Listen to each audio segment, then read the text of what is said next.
Good morning. Just a quick recap for those who are new to this series. When carbohydrates are reduced, the early weight loss is mostly water and glycogen. Some people experience temporary symptoms, often called keto flu, as the body switches fuel sources.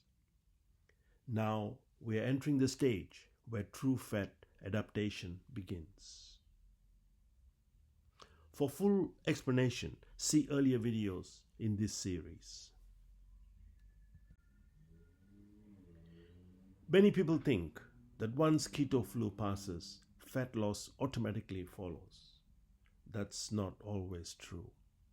This phase after keto flu is actually the most important metabolic stage. This is when the body learns how to use fat efficiently, not just produce ketones. Today, we talk about when real fat loss begins and how understanding fat adaptation helps you maintain ketosis and lose belly fat. After keto flu, how to maintain ketosis and lose belly fat, compiled by Dr. Siva Navaratnam and ChatGPT, my educational partner. I would also like to thank my children, Dinan and Jazara, for helping in the production of this video. Let's pause and look at what has happened inside the body. As carbohydrates are reduced, insulin levels fall. Stored sugar, that's glycogen, is used up. Once that happens, the body has no choice but to switch fuel. Fat and ketones now become the primary energy source. This is the metabolic shift away from sugar-based metabolism towards fat-based fuel. And it's a necessary step before belly fat can be lost.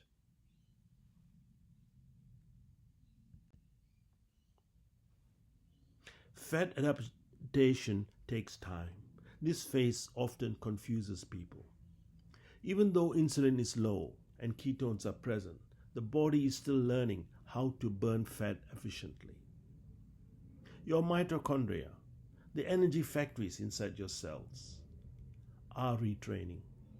Fat-burning enzymes increase slowly, not overnight, and hunger hormones are recalibrating after years of sugar-based metabolism.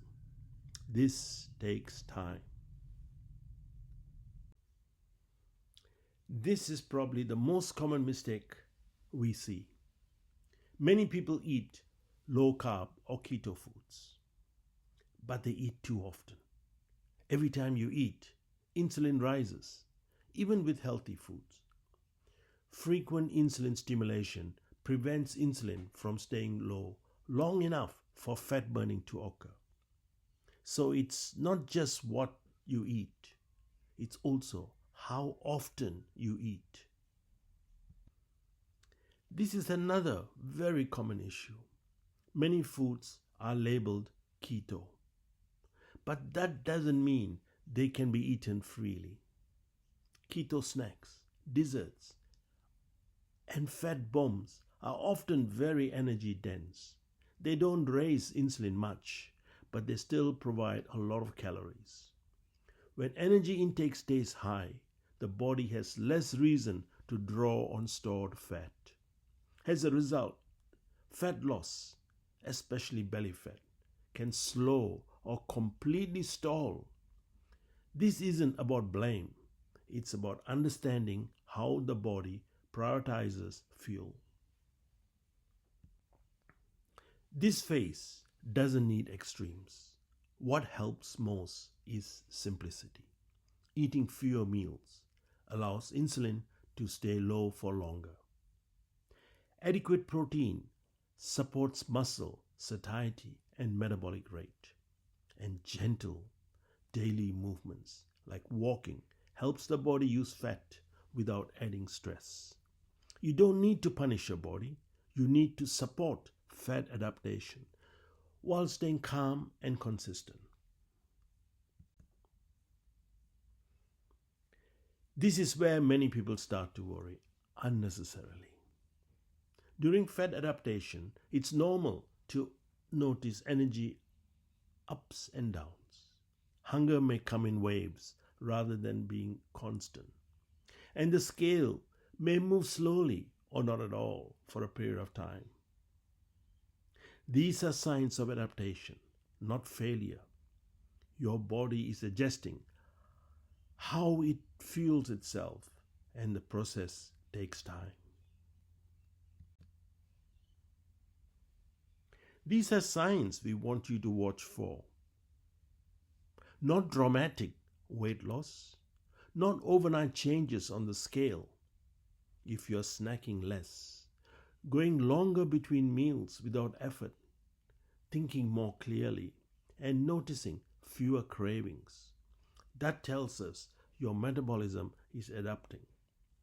These changes usually come before visible belly fat loss, and they are signs that the process is working.